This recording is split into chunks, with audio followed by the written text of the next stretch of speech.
উত্তর দিনাজপুর জেলার গোয়ালপুকুর বিধানসভার জাতীয় কংগ্রেসের পক্ষ থেকে একটি বিক্ষোভ প্রদর্শন সভা আয়োজন হলো পাঞ্জিপাড়া বাজার এলাকায়। শাক সবজি, জামা কাপড়, জমিতে দেওয়ার সার ইত্যাদি নিত্য প্রয়োজনীয় দ্রব্যমূল্য বৃদ্ধি পাচ্ছে, যার দরুন সাধারণ মানুষের জীবন নাজেহাল হয়ে উঠেছে। তারই প্রতিবাদে আজ গোয়ালপুকুর ব্লক জাতীয় কংগ্রেসের পক্ষ থেকে একটি বিক্ষোভ প্রদর্শন সভা অনুষ্ঠিত হয়। এদিন বক্তৃতার মাধ্যমে স্থানীয় নেতৃত্বরা কেন্দ্র সরকার এবং রাজ্য সরকারকে একাধিক বিষয় নিয়ে তুলোধনা করেন। সভা শেষে ব্লক কংগ্রেসের সভাপতি মাসুদ মোহাম্মদ নাসির এহসান বলেন, দিন দিন নিত্য প্রয়োজনীয় দ্রব্যের মূল্য বৃদ্ধি পাচ্ছে, আর এতে লাগাম লাগাতে ব্যর্থ কেন্দ্রীয় সরকার থেকে শুরু করে রাজ্য সরকার। তারই প্রতিবাদে আজকে আমাদের এই বিক্ষোভ প্রদর্শন। পশ্চিমবঙ্গ সরকারের ক্যাবিনেট মন্ত্রী ফিরহাদ হাকিমের হেরোমাল শব্দ নিয়েও কটাক্ষ করেন তিনি বলেন, এদের কথার কোনো দাম নেই, কখন কাকে কি বলে দিবে বোঝা মুশকিল। মালদা এবং আরজিকর ধর্ষণ কাণ্ডে সিভিক ভলেন্টিয়ার লিপ্ত থাকার জন্য তিনি এক হাত নিলেন মুখ্যমন্ত্রী মমতা বন্দ্যোপাধ্যায়কে। এদের নিয়োগ প্রক্রিয়ার কোনো সিস্টেমই নেই। বর্তমান রাজ্য সরকার সংবিধানকেও তোয়াক্কা করে না।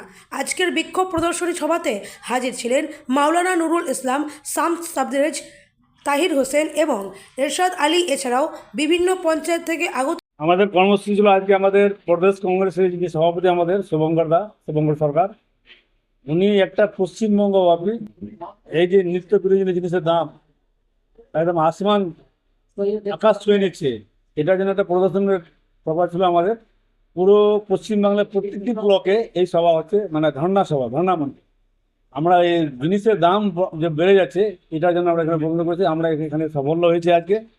মোটামুটি সব লোক ছিল আমাদের, পুরো 14টা জিবি থেকে লোক এসেছিল, এসে আমরা একটা প্রদর্শন করলাম।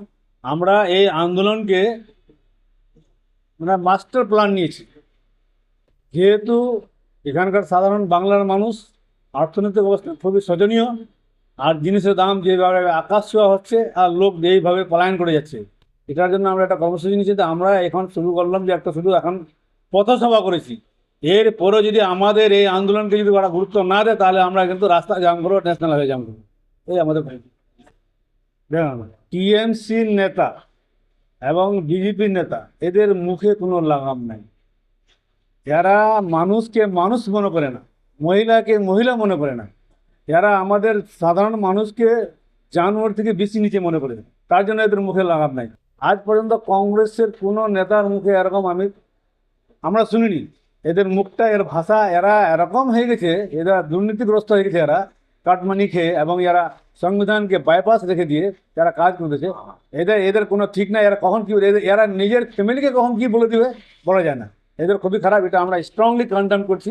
এরকম একটা মহিলার ব্যাপারে বলাটা খুবই খারাপ, নিন্দনীয়।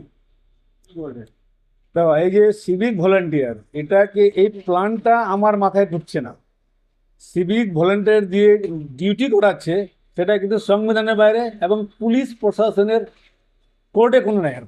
পুলিশ কোর্টে কোনো ব্যাপার নাই যে সিভিক ভলেন্টিয়ার কী ডিউটি করবে, এটা এখনও মমতা ব্যানার্জি ঠিক করতে পারেনি। আর সিভিক ভলেন্টিয়ার একটা শো পিস, পিছনে অনেক কথা আছে, এর মধ্যে অনেক হিরো আছে, যারা টিএমসির বড় বড় নেতাগুলো আছে, যারা শুধু একটা শো পিস, সিভিককে এরা শো করতেছে, মাঝখানে অনেক কিছু আছে, যারা এদের পিছনে বড় বড় হাত আছে। তা আমরা তো বিধানসভা ফাইট করতেছি, আমরা ফাইট করবো, আমাদের যেটুকু ভোট আছে আমরা নেব।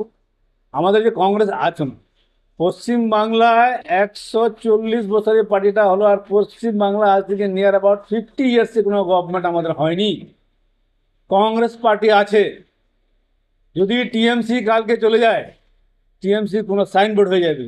আজকে টিএমসি বিহারে কিছু বলতে পারবে না, আদার দ্যান ওয়েস্ট বেঙ্গল কোনো স্টেটে ওদের কোনো নাম নাই। কিন্তু কংগ্রেস পার্টি আজকে বিহারে, বেঙ্গলে, উত্তরপ্রদেশে গভর্নমেন্ট নাই, কিন্তু কংগ্রেস পার্টির লোক আছে। তা আমাদের যেটুকু ভোট আছে, যতই পার্সেন্ট আছে, 10% হোক 20%, এই ভোটটা তো আমাদেরকে নিতে হবে। এই লোকটা ভোটটা দিল কোথায়?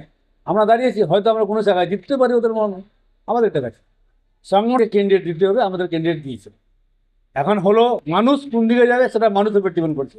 মানুষ যদি চেঞ্জিং যায় তাহলে চেঞ্জ হবে।